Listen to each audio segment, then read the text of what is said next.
Yang berikutnya yang keenam, seorang berargumentasi dengan kesalahan sebagian ulama. Ya, kita bilang ulama tidak maksum. Ulama tidak maksum, ya. Mereka para ulama orang yang dipilih oleh Allah Subhanahu wa taala. Namun di antara mereka memiliki kesalahan disebut dengan zallatul ulama, kesalahan ulama. Atau mereka memiliki aqwal syadzah, yaitu pendapat-pendapat yang nyeleneh, menyelisih ijma, ya. Semua ulama berijma, di satu dua orang ini menyelisihi.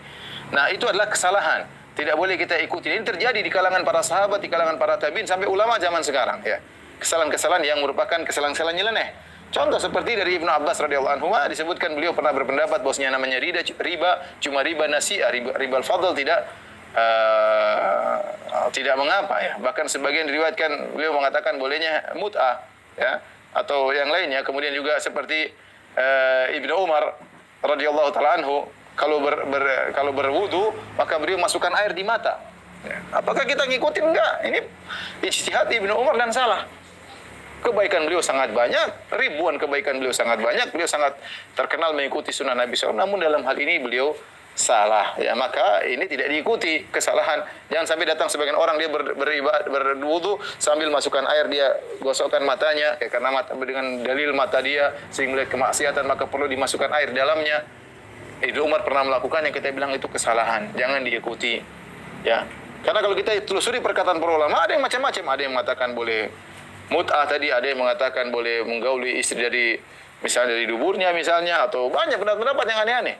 Di antaranya misalnya contoh seperti sekarang ini misalnya Ibnu Hazm rahimahullahu taala menyelisih ijma. 4 mazhab mengatakan musik hukumnya haram. Kemudian Ibnu Hazm menyelisih 4 mazhab tersebut, ya.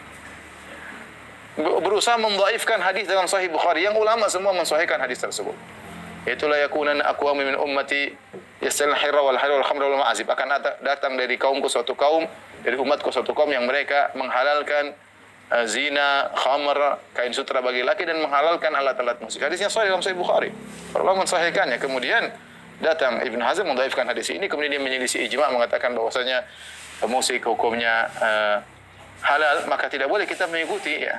Kita bedakan antara nyanyian dengan alat musik. Alat musik hukumnya haram kecuali duf, ya, itu boleh dilakukan dalam acara-acara haflah seperti Idul Fitri, Idul Adha, atau walimahan misalnya, ya, atau akikahan, maka itu diperbolehkan. Karena kalau kita mengikuti pendapat kekeliruan ulama, jangan mengatakan kan ada ulama yang pernah ngomong. Loh, tidak semua perkataan ulama yang pernah kita ngomong dianggap sebagai khilaf yang mu'tabar. Ini pendapat syadz, nyeleneh. Dan ini ada di kalangan para sahabat, kalangan tabi'in ada.